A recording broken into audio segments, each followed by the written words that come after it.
喐，我係細眼。我係 Chelsea。今次咧嚟到大把，我哋咧第3間住嘅酒店咧就係喺白濱呢一邊嘅，叫做咩名咧？叫做花鳥風月，咁佢就係溫泉旅館嚟嘅，咁就係我哋就 book 咗1泊2食啦。咁佢呢度咧其實咧唔係話好大嘅啫，佢得2層同埋房唔係好多，咁所以大家 book 嗰陣時，如果真係睇啱嘅話咧，咁就記得盡快 book 啊！今次住呢一間咧就係設計師房型，咁佢其實成棟咧得1間係呢個房型嘅啫。咁喺呢度咧，佢本身咧全部房型咧入面咧都有私人風呂㗎啦，咁純粹係個私人風呂嗰個設計有啲唔一樣嘅啫。係啦，好，咁我哋即刻睇下間房係點先。啱喺呢度啊？啱啊！好啦，入去啦，我入去低門口。哦，大把位。嗰邊全面用拍就開邊呢度好啲啦，方便啲。呢度啦，好唔好？好，推幾步啫。哦，我哋咧揸咗15分鐘都冇，跟住就嚟到啦。咁呢個咧就係我哋嘅喺白濱嘅酒店，就叫蜂鳥花月啊，好似叫做係嘛？係花鳥風月，OK，錯咗個名。咁咧佢停車場唔係好多位，即係嗱嚇，等等唔算好多，我拍到最出啦已經係。咁咧其實嚟呢度都幾簡單嘅。好，咁我哋咧就 check in 咗啦。咁我哋呢間酒店咧得2層樓高嘅啫，我哋咧就係住109，仲要咧係喺正咧個 lounge 隔離。個 lounge 有啲咩咧？佢又有免費啤酒，呢度就係 lounge 啦。係啤酒，係。係咪啊？係啊係啊，有阿 Sahi 嘅呢度。哇，好方便！我哋使唔使攞浴衣先啊？好啊，攞咗浴衣先啦。你要咩色啊？點解得女性嘅？男性隔離。哦，好啊。咦，佢有好多帶可以揀喎。哦。OK，哇，其實我都幾多選擇喎，就咁睇。因為你睇中呢個，所以你影住。咁襯咩顏色嘅帶啊？人哋有話俾你聽襯咩顏色嘅帶，不過唔包括男人，男人淨係應該 default 一款嘅啫。嚇，睇嘅就係呢個。係啊，男女兼用啊，你係。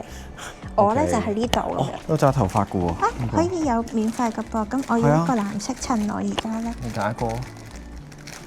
好似我媽做嘅嘢，我呢啲覺得 exactly 一樣，跟住又係蘇刀啦，跟住有梳啦，牙刷攞2個先，攞2隻色。哇！喺呢度啫喎，直頭係出邊呢度食嘢，跟住我哋喺呢一度喎，勁方便喎。好，我哋入去 settle down 先。好，我哋第2間入住嘅溫泉旅館咧就係花鳥風月啦，咁都係喺白濱入面啦。其實白濱入面咧有好多間唔同嘅溫泉酒店，咁大型嘅有，細嘅都有。咁呢一間咧係屬於新啲但係細少少嘅溫泉酒店。咁我哋就望下先。今次我哋咧就係 book designer room，咁就係咧佢淨係得1間房嘅啫，109號房係啦。咁就喺個 lounge 隔離啦。一入到去咧，呢個圓咕碌嘅嘢咧就係其實係個廁所嚟嘅。咁咧同咧嗰個沖涼咧係距離得有少少遠，但係問題在於咧，佢呢度咧係有得洗手，行前少少咧就到廳，係啦，冇錯，呢間房咧係超級大，呢度係有46平方米啦，大約咧就係400幾尺，係我哋屋企嘅未到 double， 差唔多 double， 咁就係右手邊就係廳，咁就有 sofa， 跟住有個好普通嘅日本電視，但係最好咧就係咧佢咧嘢飲係超級多，因為一開頭咧已經同我哋講咗咧。雪櫃入面嘅嘢飲咧係 complimentary 嘅，就包埋嘅個房。咁有波子汽水啊、蘋果汁啊、有茶，同埋師兄最在意嘅啤酒。啤酒都有2款，一款係 Asahi，咦，佢隔離2款都係酒嚟㗎？係啊，但係應該係嗰啲你飲果實酒。係啊，呢個係橙酒。佢佢有10% 果汁，跟住又有酒。呢個三得利係咩？都係果實酒嚟嘅。咁同埋咧，佢雪櫃咧上面咧就有一個架啦。我見咧網上嗰啲日本 YouTuber 咧，佢就係攞住呢個架，跟住上面放杯啤酒咁樣去浸浴，咁樣一路浸一路飲咁樣。當然咧就唔建議大家浸住溫泉去飲酒，咁樣冇咁好。咁但係之後啦，隔離呢度就係噔噔，係啦。有師兄中意嘅冰，咁就係咧唔需要專登出去攞，咁房入面就已經有齊㗎啦。驚你咧夜晚咧會想食宵夜落杯麵，咁就有唔同筷子啦、杯啊都有各4份。係咯，有4個咧。因為呢間房咧其實未話好大嘅 ，suppose 係 for 4個人 book 嘅，係啊，2至4人咯。咁你2個人住又得，4個人住都得。咁就下面咧望下先，下面就係驅蟲嘅蚊啊。咁呢個就唔搞佢啦，因為唔係好識用。同埋就有熱水壺啦，呢啲係基本嘢。咁就最好就有張 sofa， 真係非常之舒服。咁你可以hea住望住出面嘅風景。咁咧出面嗰個位咧，其實都係露台嚟嘅，咁都可以咧打開窗，係啦。不過唔建議大家咧太夜咁樣出嚟露台呢個位，因為咧唔知有冇燈咧？飛飛啦，夜晚先知喎。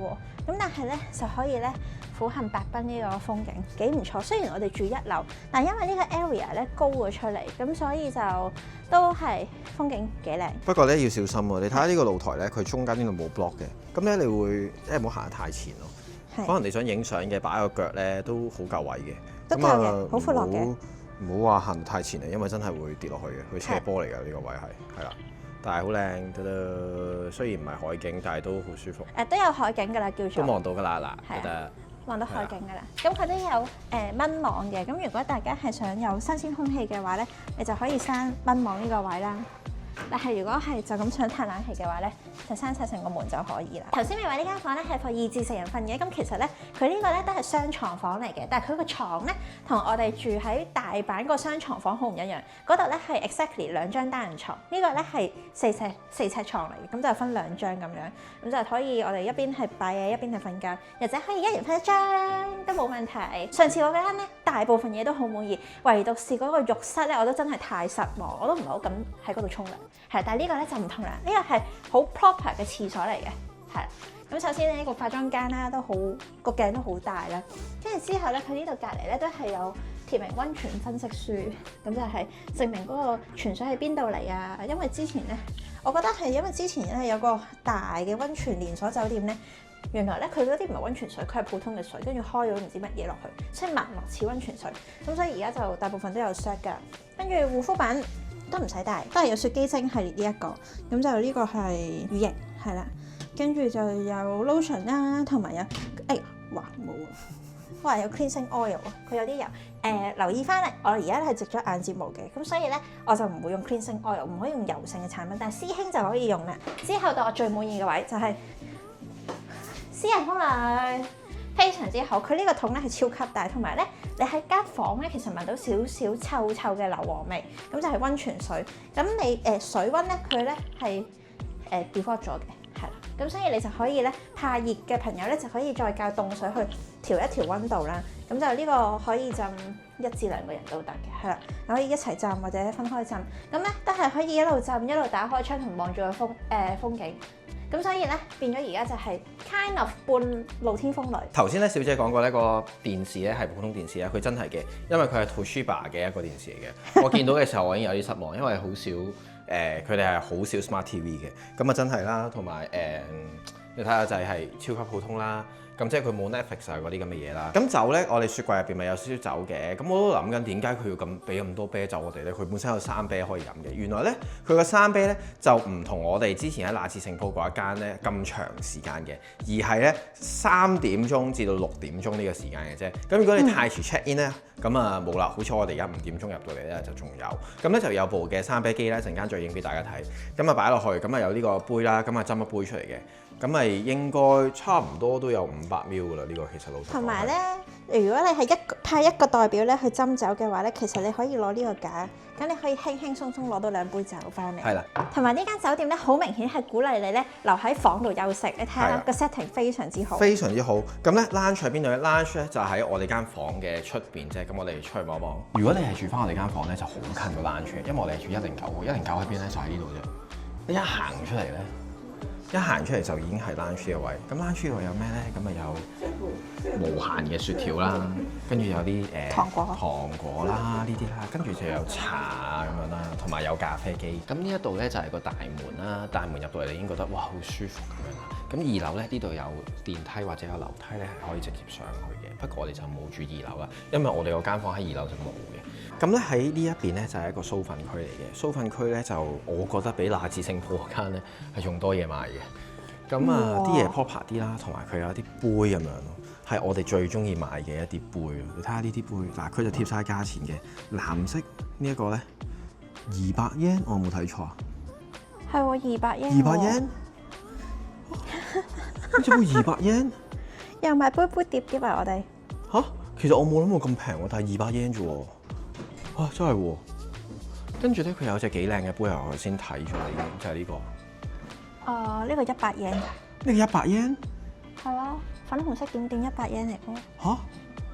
係啊，呢堆嘢係100 yen 嘅喎。唔係啊嘛？哇！我係想買一啲咁嘅細細地嘅杯咧，我哋咧嗌啲 shot 杯啊咁樣啊，整下嘢飲都可以啊。啊，不過我係睇中呢個同呢個。都好靚喎！講緊咧，其實呢度最貴係1萬 yen 啦，佢都有啲嘢係，但係佢大部分呢啲檔真係300 yen、500 yen 嘅啫，唔係冇咁平嘅。好 OK 喎，講真。跟住咧，咁跟住隔離就有啲手信啊咁樣啦。咁咦，同埋有我哋頭先買嘅嗰啲襪啊咁樣咯。啊，都係隻熊嚟喎。係咯，點解呢度咁多熊貓咁樣嘅？呢啲唔係香港喎。我跟住都有啲紀念 T 買下，不過就麻麻地啦。頭先我已經買咗一件嘅紀念 T 啦。哦，有衫都有啲衫啊、添乳織啊嗰啲咁樣咯。都 OK 喎呢度。哦，啲杯我有啲興趣喎。咁我一陣間再諗一諗。頭先咧，我哋行右邊嗰個位咧就係個酥粉鋪啦。咁向左邊咧就係去翻我哋間房同埋 lounge 嘅嗰個位置啦。咁呢度咧都有一個漫畫嘅 corner。哇！原來而家越嚟越多酒店咧有呢啲嘢，非常之好。雖然佢咧數量唔係好多，咁但係咧都有啲係可以睇到嘢。有頭文字 D 有 Spy Family 喎，同埋有頭文字 D 冇錯。台海同學。你冇得同我夾 FC 鬥 FC 鬥 FC 鬥。如果你改唔到呢個習慣嘅話，冇得同我夾 FC 鬥 FC 鬥。我想講咧，嗰套戲咧同埋啲即係個漫畫咧，完全係夾唔到嘅，所以咧唔關事嘅。有睇開頭文字啲漫畫嘅你就明白。呢度就係一個 area，就係可以坐下咁樣啦。咁跟住就夜晚咧係有呢個宵夜食嘅，因為宵夜拉麵嚟嘅。係啦。但係幾多點我就唔太記得啦，就真係。好，咁我一陣再睇下啦。咁呢度頭先有講咗啦。然後咧，佢有咧益力多嚇，我想要個鮮奶同埋有 coffee 喎。咁咧呢啲咧佢仲有微波爐喎，咁好嘅。咁佢其實呢個 area 嘅嘢咧，得一樣嘢係即係唔係24小時供應咯。咁就係個啤酒咯。個啤酒咧佢有講嘅，咁就係3點至6點供應咁樣嘅。好。但係白酒咧，白酒梅酒唔係喎，冇分喎。白酒梅酒係任攞㗎，所以點解咧我會喺度揾冰，就係佢出邊冇冰喺入邊。OK。係啦，咁就係咁多，咁同埋有啲小食咁樣咯。哦，有鹹點喎，同埋有雪糕喎。係啦，就有雪糕。咁呢個可以晏啲先食啦。係啦，可以夜晚食咯。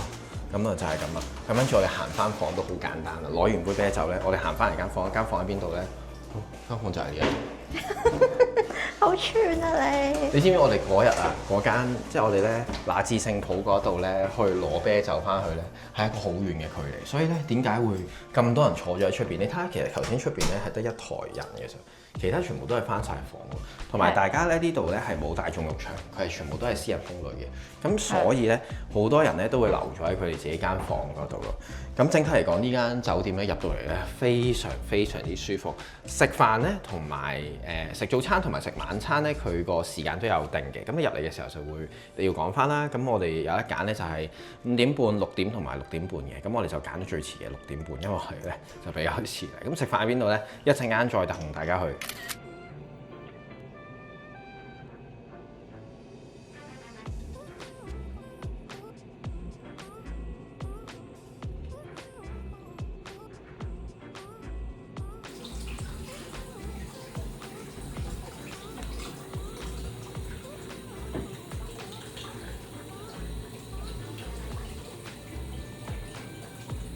好，我哋咧啱啱咧喺房咧浸咗一陣溫泉，跟住咧6點半鐘就要食飯。食飯喺邊咧？其實呢度咪lounge嘅，喺lounge嘅隔離嘅就係個餐廳嘅。基本上我哋喺晒最正嘅位。係啦，好，我哋 let's go。はい、どうぞ。どうぞお待ちください。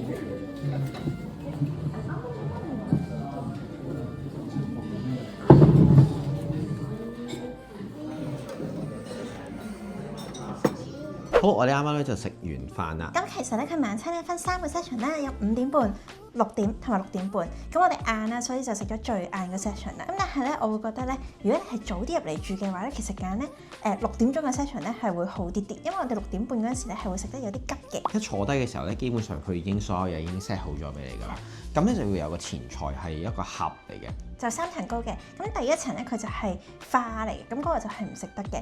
之後咧就係有2層啦，咁咧每一層咧就有4款前菜嘅。咁咧大部分都係刺身為主，咁就係幾得意同埋幾好食。佢當中有個河豚啦，我覺得幾得意，因為冇諗過喺度會食到河豚，嗰個肉質比較韌少少啦。仲有一個咧叫做平木魚，咁嗰個咧係好好食，師兄好中意。完咗呢個盒之後咧，咁咧就會去到食一個海鮮，咁呢個海鮮咧好犀利，就係鮑魚嚟嘅，係啦。呢個係我哋第一次咧喺溫泉酒店食一撲兩食鮑魚嘅，咁咧就前面就已經有個鍋啦，咁下面係酒精嗰個點火嘅，咁咧有 staff 去 serve 你嘅呢一個，咁就係咧佢企喺個蓋咧，跟住倒啲酒精落去，咁就係咧等到佢滾咧嗰陣時咧，你再滾多幾分鐘左右咧，咁就食得㗎啦，係非常之新鮮同埋好彈牙。因為佢倒啲酒落去嘅時候，其實隻鮑魚都仲喐緊，好新鮮咁樣嘅，咁啊好 juicy 啦。咁之後咧就到有刺身嘅嗰 part 啦，刺身咧就有5款嘅，咁有蝦啦，有平木魚啦、吞拿魚、魷魚、間白魚。咁呢個係第一次食喎，間白魚真係幾好食喎，個肉質咧比較爽口少少，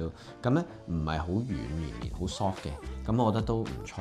佢間白魚咧係特別厚切嘅，咁所以就好好食啊都。跟住就去到咧 main dish 就係呢個紅野牛嘅 shabu shabu 啦。紅野牛咧佢擺低咗一片牛啦，我以為咧係2個人 share，點知係每人一片牛，即係好大塊，再切開4格咁樣啦。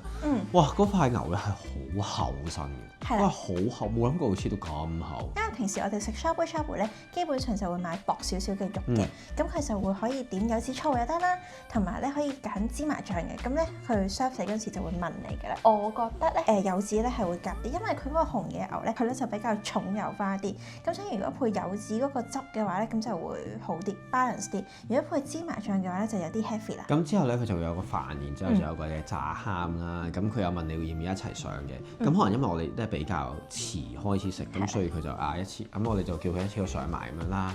咁好夾嘅，嗰個蝦就唔算話好特別咯。不過你話飯再加埋嗰個牛嘅話咧，我覺得係 mix and match 咧係好 OK 嘅。咁咧佢個甜品咧其實就會係出翻去 lunch 嗰度咧就攞個蛋糕啦，同埋少少嘅生果咁樣啦。咁呢個就普通嘢嚟嘅啫。咁但係酒嗰方面咧，其實坐低嘅時候咧，佢就已經有一個嘅盤咧喺後邊咧就已經 serve 定啲酒啦，包括咗有一支嘅無酒精嘅阿沙怡啦，同埋仲有一支嘅啤酒咁樣嘅。咁係本地嘅一個啤酒嚟嘅應該係。不過咧我哋另外咧就再加咗咧 sake 嘅。